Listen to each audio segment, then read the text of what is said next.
Sir మీ దృష్టిలో మీరు professor కాబట్టి అడుగుతున్నా, అవినీతికి పాల్పడిన రాజకీయ నాయకులు ఎంత పర్సెంటేజ్ ఉండొచ్చు దేశంలో, రాష్ట్రంలో? 1% కూడా లేరు.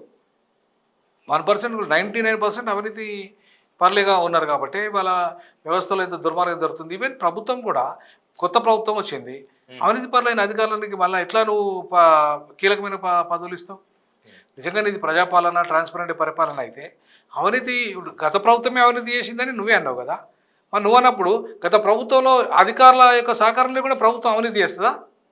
చేయదు. ఇది చేసే ప్రశ్నే లేదు. మరి అట్లాంటి అవినీతి అధికారులు మన నీ దగ్గర ఉన్నారు కదా ఇప్పుడు కీలకంగా. మరి ఇక నువ్వు అవినీతి పాల్పడతలేవు అంటే మరి ఎవరు నమ్మాలి దాన్ని? ఎట్లా నమ్మాలి? కాబట్టి పొలిటికల్ కరప్షన్ పోవాలంటే ముందు అధికారులు అనేవాళ్ళు ట్రాన్స్పరెంట్గా ఉండాలి.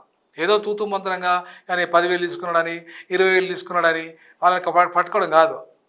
వాళ్ళ మొత్తం కోట్లాది రూపాయలు భూములు, కబ్జాలు, అవి అక్రమంగా దందాలు, ఇవి డ్రగ్స్, రకరకాల వివరాలన్నీ నడుస్తున్నాయి కదా. వాటన్నిటి మీద కోట్లాది రూపాయల ట్రాన్సాక్షన్స్ హవాలా. ఇవాళ ఒక్క హైదరాబాద్లోనే కొన్ని లక్షల కోట్ల రూపాయల హవాలా కుంభకోణాలు జరుగుతున్నాయి. లక్షల కోట్లు, వేల కోట్లు కూడా కాదు.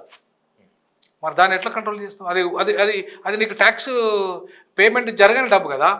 దాన్ని కంట్రోల్ చేయకుండా నీకు బ్లాక్ మనీ కదా. మరి బ్లాక్ మనీ నేను వైట్ మనీగా చేయాలంటే నువ్వు ఈ దందా ఆగుతున్నాయి కదా వైట్ మనీ అయ్యేది. మరి ప్రభుత్వాలు దీని మీద సీరియస్ యాక్షన్ లేదు కదా. ఈవెన్ మార్వాడీస్, గుజరాతీలు వీళ్ళంతా కూడా, రాజస్థానీలంతా కూడా వాళ్ళు జీరో నీకు బిల్ అయ్యారు షాపులలో. ఇప్పుడు నువ్వు ఒకవైపు జిఎస్టీ అంటున్నావు, మరి జిఎస్టీలో నీకు బిల్ ఇవ్వకుండా జిఎస్టీ ఎక్కడ పేమెంట్ అవుతుంది ఇక్కడ? కాబట్టి నువ్వు జిఎస్టీ ఎవరైతే బిల్లు ఇవ్వాలని వాళ్ళు ఉన్నారో వాళ్ళ మీద ఏమి యాక్షన్ తీసుకుంటుంది ప్రభుత్వాలు? అందులో గుజరాతీలు ఎక్కువ మంది ఉన్నారు కదా, మార్వాడీలు ఎక్కువ మంది ఉన్నారు కదా, రాజస్థానీలు ఎక్కువ మంది ఉన్నారు కదా. ఈ నార్త్ ఇండియన్సే కదా హైదరాబాద్ అంతా వ్యాపారం అంతా నడిపిస్తున్నది. మరి వాళ్ళే పన్ను చెల్లించకపోతే వాళ్ళే రిసిప్ట్ ఇస్తేనే కదా పన్ను దాంట్లో అదే. నువ్వు పన్ను ఇవ్వకుండా టీవీ కొంటున్నావు, పన్ను ఇవ్వకుండా మొత్తం వస్తువులన్నీ కొనేస్తున్నావు. ఇలా వ్యాపారం అంతా వాళ్ళ బంగారం పన్ను ఇవ్వకుండా కూడా బంగారం కొంటున్నావు. మరి అట్లాంటి ఈ ఇల్లీగల్ మనీ ఏదైతే ఉందో, ఈ ఇల్లీగల్ ట్రాన్సాక్షన్స్ ఏవైతే ఉన్నాయో, ఒక ట్యాక్స్ అంతా కూడా ఎగ్గొడుతున్నారు కదా వాళ్ళంతా. దాంతో దేశానికి నష్టం, రాష్ట్రాలకు నష్టం కదా. మరి అట్లాంటి వాళ్ళు ఏమైనా చర్యలు తీసుకోకపోతే దేశ భవిష్యత్తు నాశనం అవుతుంది కదా. సో కాబట్టి ఇట్లాంటి విధానాలన్నింటినీ ఇవాళ ప్రభుత్వాలు, అటు కేంద్రం కానీ రాష్ట్రం కానీ, వాళ్ళ సెంట్రల్ జిఎస్టీ ఉంది, స్టేట్ జిఎస్టీ ఉంది, ఈ రెండింటినీ వసూలు చేయాల్సిన అవసరం ఉంది. పేదలైతే తాగంగానే వాడు మందు తీసుకోగానే అక్కడ జిఎస్టీ కట్టేస్తుండేవాడు. మరి ఇక్కడ ఒక మార్వాడి అంత రోజు లక్షల కోట్ల రూపాయలు వ్యాపారం చేస్తున్నారు, వేల కోట్ల రూపాయలు వ్యాపారం చేస్తున్నారు హైదరాబాదే కాదు ఇక దేశం అంతటా. మరి అట్లాంటి వాళ్ళు ఇలా పన్నులే కొడితే వాళ్ళ మీద ఎందుకు చర్య తీసుకోవట్లేదు? తీసుకుంటేనే కదా ఇవాళ ప్రభుత్వానికి డబ్బు వచ్చేది, ఖజానా వచ్చేది.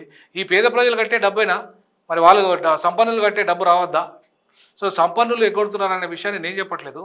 ఇవాళ ఏడీఆర్ నివేదిక చెప్తున్నది, తర్వాత అదే ఫిక్కీ చెప్తుంది, తర్వాత చాలా సంస్థలు ఏవైతే ఉన్నాయో, ఇండస్ట్రీ సంస్థలు ఏవైతే ఉన్నాయో అవి చెప్తున్నాయి. సో ఇవాళ మధ్యతరగతి వాళ్ళు ఎంప్లాయీస్ కడుతున్నారు ట్యాక్స్, అట్లాగే పేదలు కడుతున్నారు ఒరిజినల్గా ట్యాక్స్. ఈ రెండు వర్గాలే కడుతున్నాయి. సంపన్నులు 5% మాత్రమే, 10% మాత్రమే కడుతున్నారు. 90% సంపన్నులు ఈ ట్యాక్స్ ఎగ్గొట్టడం వల్ల దేశం వెనకబడిపోతుంది తప్ప వీళ్ళ వల్ల కాదు. దేశం వెనకబడిపోతుంది ఈ ఉచిత స్కీముల వల్ల కాదు. ఈ ఉచిత స్కీములు ఇవ్వడం వల్ల దేశం వెనకబడట్లేదు. కానీ గత ప్రభుత్వంలో చాలామంది అవినీతి ఆరోపణలు వచ్చినాయి, రకరకాల విచారణ జరుగుతున్నాయి. మళ్ళీ ఇప్పుడు కొత్తగా అయిన మంత్రుల మీద కూడా అవినీతి ఆరోపణలు ఎందుకు వస్తున్నాయి సార్? 6 months అయింది. అదే వాళ్ళు చేస్తున్నారు కాబట్టి వస్తున్నాయి. నిప్పులైందే పొగ ఉండదు కదా, నిప్పులైందే పొగ ఉండదు కదా. RRR ట్యాక్స్ ఇలా అని చెప్పి బీజేపీ నాయకుడు డైరెక్ట్ అంటున్నాడు కదా, ఎవరెవరు వసూలు చేస్తున్నారు అని చెప్పేసి పేర్లతో సహా చెప్తున్నాడు కదా. మరి దాని మీద ఆయన మీద RR ట్యాక్స్, RRR ట్యాక్స్, రూ ట్యాక్స్ అట అంటే రకరకాల పేర్లు పెడుతున్నది ఎవరో కాదు, మళ్ళీ అది ప్రతిపక్షంలో ఉన్న నాయకుడే. సో ఇవన్నీ ఇప్పుడు వీటన్నిటి మీద ఎవరు చేయాలి విచారణ? ఎవరు చేయాలి విచారణ? ఇప్పుడు ఈ ట్యాక్స్ల మీద విచారణ ఎవరు చేయాలి? సో ఇట్లాంటి ట్యాక్స్లు మరి ఈ ప్రభుత్వాలు వసూలు చేస్తున్నాయంటే మరి ఈ ప్రభుత్వాలని ఇవాళ డైరెక్ట్ ఓపెన్గా అంటుండే కదా బీజేపీ నాయకుడు అయితే, ప్రతిపక్ష నాయకుడు అయితే 2,000 కోట్లు 2,500 కోట్లు ఇక్కడ తీసుకుపోయి రాహుల్ గాంధీకి ఇచ్చిండు, ఎలక్షన్ కోసం ఇచ్చిండు అని చెప్పి, ఈ ట్యాక్స్లతో వసూలు చేసి ఇచ్చిండు ఎంపీ ఎలక్షన్ అని చెప్పి డైరెక్ట్ ఆయన ఆరోపిస్తున్నాడు కదా. మరి ఆరోపణ ఏందో నిరూపించమని చెప్పి ముఖ్యమంత్రికి సవాల్ ఇస్తున్నారు కదా. మరి ఆయన ఎందుకు సైలెంట్గా ఉన్నాడు? మంత్రులు ఎందుకు మాట్లాడతలేరు? కాబట్టి సంథింగ్ ఈజ్ దేర్ అన్నట్టుగానే మీరు సైలెంట్గా ఉన్నారంటే సంథింగ్ ఈజ్ దేర్ అన్నట్టుగానే వస్తుంది కదా.